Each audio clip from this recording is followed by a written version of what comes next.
Samajwadi party के प्रत्याशी ने पूर्व की सरकारों पर लगाए गंभीर आरोप। खबर विधानसभा क्षेत्र चितरंगी से है, जहां मध्य प्रदेश विधानसभा चुनाव 2023 को मद्देनजर रखते हुए विधानसभा चितरंगी से समाजवादी पार्टी के प्रत्याशी श्रवण सिंह गोंड द्वारा मुलायम सिंह यूथ ब्रिगेड के प्रदेश महासचिव जय सिंह राजू की उपस्थिति में तथा अपने सैकड़ों कार्यकर्ताओं और समर्थकों के साथ में पूर्व की सरकारों पर गंभीर आरोप लगाते हुए समाजवादी पार्टी के विचारधारा को विस्तार से बताया है। उन्होंने पूर्व से चली आ रही अव्यवस्थाओं को गिनाते हुए क्षेत्र की जनता से अपील किए हैं कि चितरंगी विधानसभा में यदि विकास की धारा बहाना है तो समाजवादी पार्टी का विधायक जिताना होगा।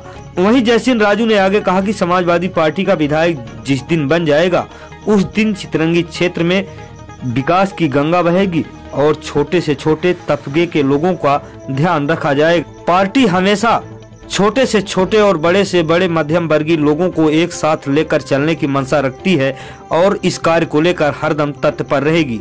चितरंगी से विनोद विश्वकर्मा की रिपोर्ट।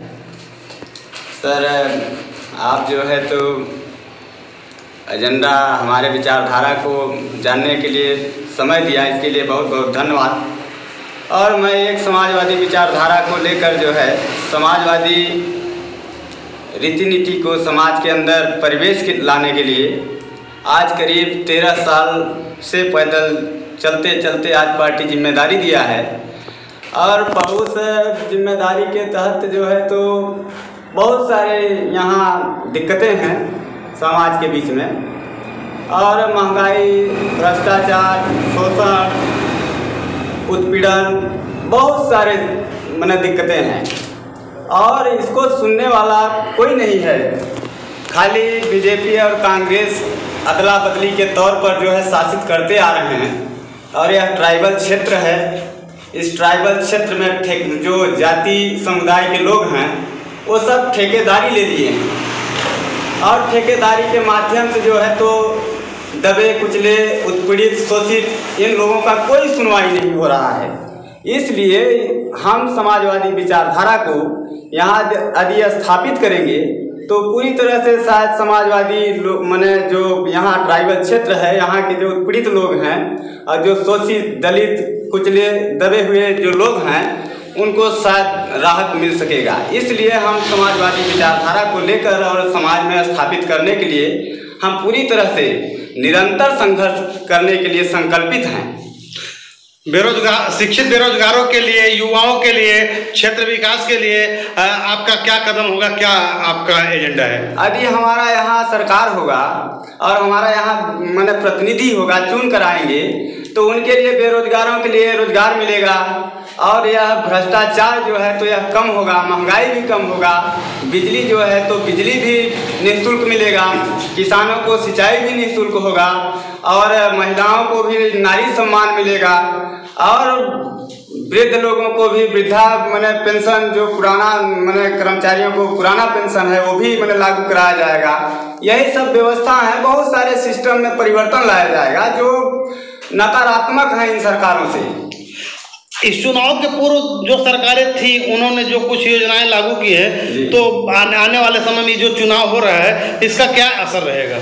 इसका असर देखिए पूरी तरह से जो है कि पूरी तरह से भ्रष्ट है। इसलिए कि जो कहते हैं केवल कलम पर है, कागज पर है, जमीन पर कुछ भी हकीकत नहीं दिख रहा है। इसलिए कि हम 13 साल से पैदल चल करके और इस दरमियान मैं 8 बार गिरफ्तारी दिया हूँ। प्रशासक जो है केवल नोट का भक्त है। जो जितने नेता हैं यहाँ के गद्दार हैं, सब सारे नेता हमेशा मान लीजिए बीजेपी के हों और चाहे कांग्रेस पार्टी के नेता हों, चाहे अभी वर्तमान पूर्व में भी ये लोग यदि प्रशासक से बात करना हो, कोई गरीब उत्पीड़ित लोग यदि परेशान हो तो इनके यहाँ अपनी समस्या को, अपनी व्यथा को लेकर जाएंगे तो ये बोलेंगे कि देख लीजिए अपने हिसाब से थानेदार साहब। तो बताइए वो क्या देखेंगे? जो उनको देखना है, जो उनको करना है वही करेंगे। अच्छा, आपने अभी ये बहुत सारी चीज़ों को गिना दिया है। अब क्षेत्र की जनता से आप क्या अपील करेंगे? क्षेत्र की जनता से हम यही अपील करेंगे कि बदलाव करिए, तभी मान लीजिए आपको राहत होगा और आपकी समस्याओं का समाधान होगा और जो भी दिक्कतें हैं उस दिक्कतों के लिए हम संघर्ष कर पाएंगे। यही सब उनसे हमारा अपील है। आखिर बदलाव की बात आ रही है क्यों? बदलाव है, काम अच्छा नहीं है इसलिए बदलिए, इसीलिए तो हम चुनते हैं सरकार कि हमने ये अच्छा नहीं किए तो काम हम बदलेंगे तो अच्छा होगा।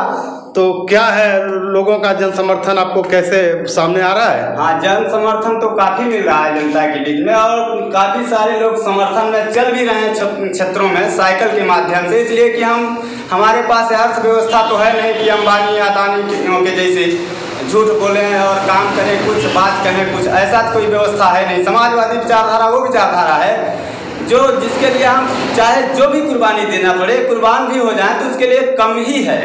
पहले तो विनोद जी आपको बहुत बहुत धन्यवाद कि आपने समय दिया, हमारा समय लिया। अब आपने जो प्रश्न किया उसको थोड़ा सा दोहरा देंगे तो ठीक रहेगा। पार्टी के रीति नीति और सिद्धांत इस चुनाव में कितने हद तक सफल दिखाई देंगे? देखिए, पार्टी की रीति नीति सिद्धांत के बारे में जहां आपने कहा, यहाँ बराबर भारतीय जनता पार्टी कांग्रेस की सरकार रही। समाजवादी पार्टी का झंडा लेने वाला एक ही व्यक्ति था, श्रवण कुमार, जो 13 साल से निरंतर यहाँ प्रयासरत है। और जब हम यहाँ पहुँचे और जब उसको देखे, उसकी विचारधारा को देखे, उसके परिपक्वता को देखे और बराबर निरंतर हम क्षेत्र में चल रहे हैं, तो हमको ये लग रहा है कि समाजवादी पार्टी निश्चित ही यहाँ विधानसभा का प्रतिनिधित्व करेगी। लोग परिवर्तन के मूड में हैं, यहाँ सत्ता पार्टी से विपक्ष पार्टी से ऊब चुके हैं, क्योंकि रसातल में कुछ दिख नहीं रहा है। हम वहाँ गए जहाँ ऐसे क्षेत्र हैं लोग 10-10 किलोमीटर से पानी ले आते हैं, वहाँ बिजली नाम की चीज नहीं है, खंभे नहीं है, फिर भी बिजली का बिल आ रहा। थाने में जाओ तो रिपोर्ट नहीं दर्ज होती, हैसियत के हिसाब से अधिकारी सुनते हैं, कर्मचारी सुनते हैं, सारी व्यवस्थाओं से यहाँ से लोग त्रस्त हैं। दूसरी बात यहाँ है कि ये राज महाराजाओं का रियासत रहा और यहाँ बराबर सामंतशाही बरकरार है। गरीब तबके, पिछड़े और दबे कुचले लोग आज भी दबे हुए हैं, और उनको भी निखार में लाने के लिए मैं यहाँ प्रतिनिधित्व कर रहा हूँ। बराबर समाजवादी पार्टी की विचारधारा को प्रयासरत हूँ कि निरंतर आगे बढ़े, और आप सबका आशीर्वाद स्नेह रहा तो निश्चित ही ये परिवर्तन होगा।